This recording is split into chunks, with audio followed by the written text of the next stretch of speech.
ఇక బూమారాంగ్ బెడిసి కొట్టిన బీఆర్ఎస్ వ్యూహం వికారాబాద్ అటాక్ కేటీఆర్ మెడకు పక్కా ప్రణాళికతోనే దాడికి కుట్ర ప్రధాన నిందితుడు సురేష్ పట్నం నరేందర్ రెడ్డి అనుచరుడు పట్నంతో సురేష్ 42 సార్లు ఫోన్ కాల్ కేటీఆర్ తో 6 సార్లు ఫోన్ సంభాషణ కలెక్టర్ దాడి వెనుక కుట్రకోణం మరోవైపు 55 మంది అరెస్టు 3 మండలాలలో ఇంటర్నెట్ బంద్ చేసినారు ఇద్దరు కీలక నేతలు అరెస్ట్ అయ్యారు కొడంగల్ నియోజకవర్గంలో ఇంటర్నెట్ బంద్ చేసిరంట బంద్ చేసి ప్రధానంగా 3 మండలాల్లో చుట్టుపక్కల మొత్తం కూడా ఇంటర్నెట్ బంద్ చేసిండ్రు ఎక్కడెక్కడ వాట్సాప్లు చాట్లు ఇవన్నీ కూడా జరగకుండా అక్కడ ఉన్నటువంటి గ్రామాలు కూడా మొత్తం కూడా కాల్ చేసి వెళ్ళిపోయినరు తర్వాత ఈ సురేష్ అంటూ ఎవడైతే ఉన్నాడో ఈ సురేష్ ఇక్కడ ఏది నిన్న మనం చూపించినాం కలెక్టర్ తో మాట్లాడి సార్ మీరు రండి సార్ అట్లా అని చెప్తే సరే మరి వసతి అని చెప్పేసి ఆయన తీసుకొచ్చేసిండు ఈయన ఎవరు అంటే ఈ సురేష్ అంటూ ఇగో కేటీ రామారావు తోటి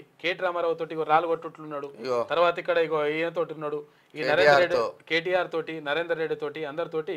మనోడు ఉన్నాడు అనమాట ఇక్కడ ఏది స్థానిక ఏది పార్టీకి సంబంధించి మండల అధ్యక్షుడు కూడా పనిచేసిండు అయితే మనోని పైన రేప్ కేసుతో పాటు ఇంకా చాలా కేసులు కూడా ఉన్నాయి అటువంటి మంచిగానే పెట్టుకున్నారు వాళ్ళు పార్టీ వాళ్ళు కూడా మంచిగానే పెట్టుకున్నారు కథ కుల గణన అవసరం వెనుకబడిన వారికి ప్రోత్సహించవచ్చు 75 ప్రశ్నలను మాత్రం తగ్గించాలి వికారాబాద్ కలెక్టర్ పై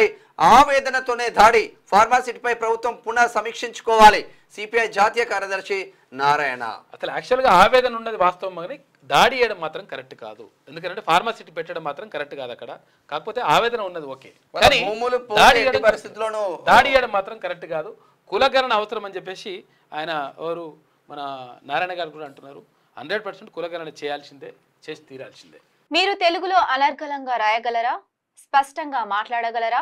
మాటలకు తగ్గట్టు అభినయించగలరా అయితే ఇంకెందుకు ఆలస్యం క్యూన్యూస్ మీకు ఒక మంచి అవకాశాన్ని ఇస్తుంది క్యూన్యూస్ లో పనిచేయటకు లేడీ యాంకర్స్ కావాలను సంప్రదించవలసిన నెంబర్ 8688926084 qnews@gmail.com ను సంప్రదించండి. లైక్ చేయండి.